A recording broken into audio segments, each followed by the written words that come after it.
हो, आज जो हम लोग पढ़ेंगे ना वो पढ़ेंगे SI यानी कि सिंपल इंटरेस्ट और पढ़ेंगे CI कंपाउंड इंटरेस्ट।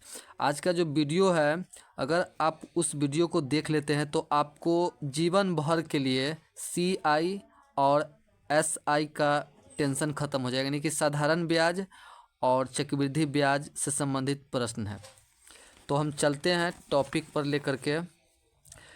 जब प्रश्न में चक्रवृद्धि ब्याज और साधारण ब्याज दिया हो, जब प्रश्न में चक्रवृद्धि ब्याज और साधारण ब्याज दिया हो और दर निकालने के लिए कहे तो हम याद रखेंगे कि दर बराबर यानी कि R बराबर चक्रवृद्धि ब्याज माइनस साधारण ब्याज बट्टा 1/2 कर देंगे, गुने SI कर देंगे और गुना 100 से प्रतिशत कर देंगे। ठीक है, इसी सूत्र पर सारा क्वेश्चन बनता है। अब क्वेश्चन आपका हो गया कि एक धन का 2 वर्ष का चक्रवृद्धि ब्याज 420 रुपया है तथा साधारण ब्याज 400 रुपया है, तो वार्षिक दर ज्ञात कीजिए।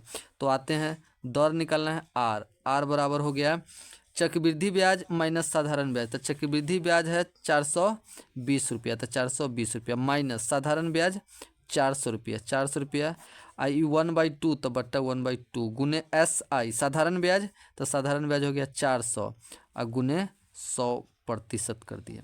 अब काटिए, 2 जीरो से 2 जीरो, 2 से 2 दूना 4।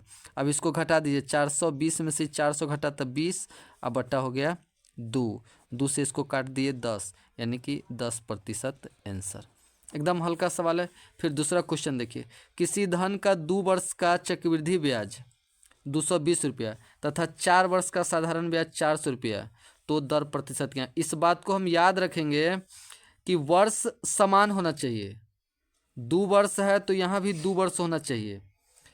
तो यहाँ 4 वर्ष है और यहाँ 2 वर्ष है, तो हम क्या करेंगे कि 4 वर्ष का साधारण ब्याज 400 यानी कि 4 वर्ष का SI 400 रुपया है, तो इसको हम साधारण ब्याज को हम चक्रवृद्धि ब्याज में बदलेंगे। अब आपके मन में क्वेश्चन आएगा कि हम चक्रवृद्धि ब्याज 2 वर्ष को साधारण ब्याज 4 वर्ष के रूप में काहे नहीं बदलेंगे।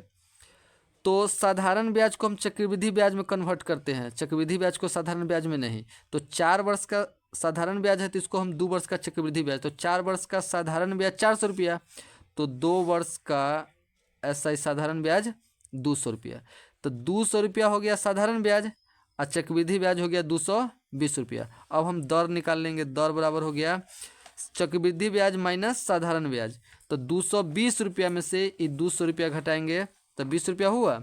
अब बट्टा हो जाएगा 1/2 गुने SI, तो SI मतलब साधारण ब्याज, तो 200 रुपया और गुने 100%। 2 जीरो से 2 जीरो, 2 से 2 कट गया तो बचा कितना 20%। 20% चुटकी में सवाल बनता है, चुटकी में हर एग्जाम में रहेगा, आपको हर एग्जाम में।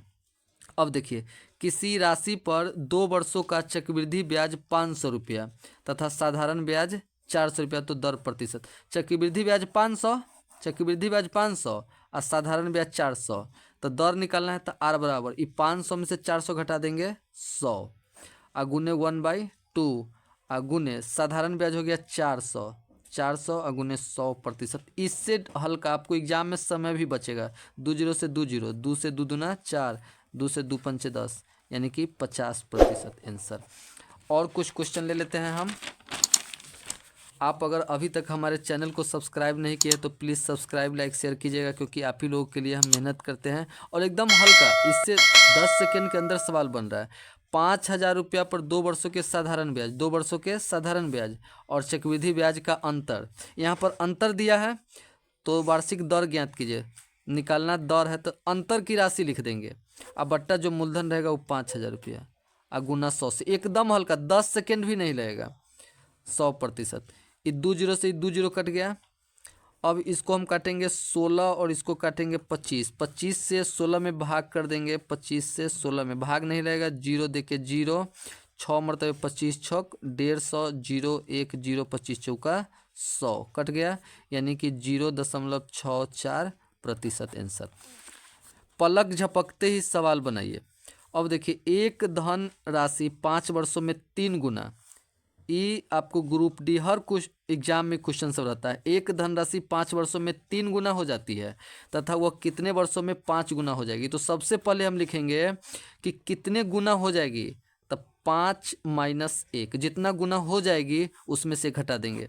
इतना गुना हो जाती है, 3 गुना हो जाती है, तो 3 माइनस 1 गुने जितना वर्ष रहेगा उतना। तो इसको घटा दीजिए, 5 में से 1 गया 4 और 3 में से 1 गया 2 गुने 5, 2 से 2 कट गया, 5 दूना 10 आंसर। अगर वीडियो पसंद आया हो तो प्लीज़ सब्सक्राइब, लाइक और कमेंट जरूर कीजिएगा कि वीडियो किस तरह का है।